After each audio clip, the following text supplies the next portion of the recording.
America ഉയർത്തുന്ന കനത്ത തീരുവ ഭീഷണി വകവെക്കാതെ ഉക്രൈനിൽ വീണ്ടും ശക്തമായ ആക്രമണം തുടരുകയാണ് റഷ്യ. ഗ്ലൈഡ് ബോംബുകളും ബാലിസ്റ്റിക് മിസൈലുകളും ഉപയോഗിച്ച് നടന്ന രൂക്ഷമായ ആക്രമണത്തിൽ 22 പേരാണ് കൊല്ലപ്പെട്ടത്. യുദ്ധം എത്രയും പെട്ടെന്ന് അവസാനിപ്പിച്ചില്ലെങ്കിൽ റഷ്യയുമായി വ്യാപാരം നടത്തുന്ന രാജ്യങ്ങൾക്കെല്ലാം അധിക തീരുവ ചുമത്തുമെന്ന് ട്രംപ് കഴിഞ്ഞ ദിവസം ഭീഷണി മുഴക്കിയിരുന്നു. തെക്ക് കിഴക്കൻ സാപ്പോറിഷ്യ മേഖലയിലെ ജയിലിലും മധ്യ ഉക്രൈനിലെ നിപ്രോ മേഖലയിലെ ആശുപത്രിയിലും സിനെൽ നിക്യൂസ്കി ജില്ലയിലുമാണ് ആക്രമണങ്ങൾ ഉണ്ടായത്. സാപ്പോറിഷ്യയിൽ ഗ്ലൈഡ് ബോംബുകളാണ് റഷ്യ പ്രധാനമായും പ്രയോഗിച്ചത്.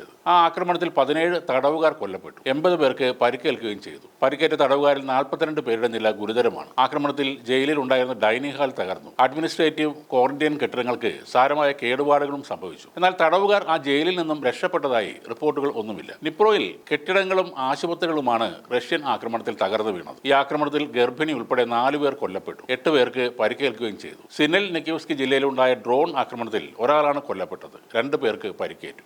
ആസൂത്രിതവും ബോധപൂർവമായ ഒരു ആക്രമണം ആണെന്ന് ഉക്രൈൻ പ്രസിഡന്റ് വ്ളാഡിമിർ സെലൻസ്കി പറയുന്നു. യുദ്ധം 12 ദിവസത്തിനുള്ളിൽ അവസാനിപ്പിക്കണമെന്നാണ് അമേരിക്കൻ പ്രസിഡന്റ് ഡൊണാൾഡ് ട്രംപ് റഷ്യയോട് ആവശ്യപ്പെട്ടിരുന്നത്. അതിനു മുന്നേ 50 ദിവസത്തെ സമയമാണ് പുടിനെ ഡൊണാൾഡ് ട്രംപ് നൽകിയിരുന്നത്. പുടിന്റെ കാര്യത്തിൽ താൻ നിരാശനാണെന്ന് ട്രംപ് ഇപ്പോൾ പറയുന്നുണ്ട്. സ്കോട്ട്ലൻഡ് സന്ദർശനത്തിനിടെയായിരുന്നു ട്രംപിന്റെ ഈ പരാമർശമുണ്ടായത്. അതിനിടെ അമേരിക്കൻ അന്ത്യശാസനത്തിനെതിരെ റഷ്യയും രംഗത്ത് വന്നു. റഷ്യ എന്ന രാജ്യം ഇസ്രായേലോ ഇറാനോ അല്ലെന്ന് മുൻ പ്രസിഡന്റും സുരക്ഷാ കൗൺസിൽ ഉപമേധാവിയുമായ ദിമിത്രി മെദ്വദേവ് പറഞ്ഞു. ഉക്രൈനെ പാശ്ചാത്യ രാജ്യങ്ങൾ ഇനിയും പിന്തുണച്ചാൽ നാറ്റോ രാജ്യങ്ങളിലേക്കും ഈ യുദ്ധം പടരാൻ കാരണമാകുമെന്നും റഷ്യ ഒരു മുന്നറിയിപ്പും നൽകിയിട്ടുണ്ട്. തിരിച്ചടിച്ച ഉക്രൈന്റെ 74 ഡ്രോണുകൾ തകർത്തതായി റഷ്യൻ പ്രതിരോധ മന്ത്രാലയം അവകാശപ്പെട്ടു. സാൽസ്ക് റെയിൽവേ സ്റ്റേഷനുണ്ടായ ഒരു ആക്രമണത്തിൽ ഒരാൾ കൊല്ലപ്പെട്ടു. ഒരു ചരക്ക് ട്രെയിനിന് തീപിടിക്കുകയും പാസഞ്ചർ ട്രെയിനിന്റെ ജനൽ ചില്ലുകൾ തകരുകയും ചെയ്തു. അമേരിക്കയും പ്രസിഡന്റ് ട്രംപും അന്ത്യശാസനം നൽകി കളിക്കുകയാണെന്നാണ് പുടിന്റെ അടുത്ത സുഹൃത്ത് കൂടിയായ ദിമിത്രി മെദ്വദേവ് പറയുന്നത്. ഓരോ പുതിയ അന്ത്യശാസനവും ഞങ്ങളെ സംബന്ധിച്ച് ഒരു ഭീഷണിയും യുദ്ധത്തിലേക്കുള്ള ഒരു ചുവടുവെപ്പുമാണ് എന്നാണ് അദ്ദേഹം എക്സിൽ കുറിച്ചത്. ഈ യുദ്ധം എന്ന് പറയുന്ന ഉക്രൈനും റഷ്യയുമായി നടക്കുന്ന സംഘർഷമല്ല. ഇവിടെ ഞങ്ങൾ യുദ്ധമെന്ന് പറയുന്നത് ട്രംപിന്റെ സ്വന്തം രാജ്യമായ അമേരിക്കയെ കുറിച്ചാണ്. ഓരോ ശാസനയും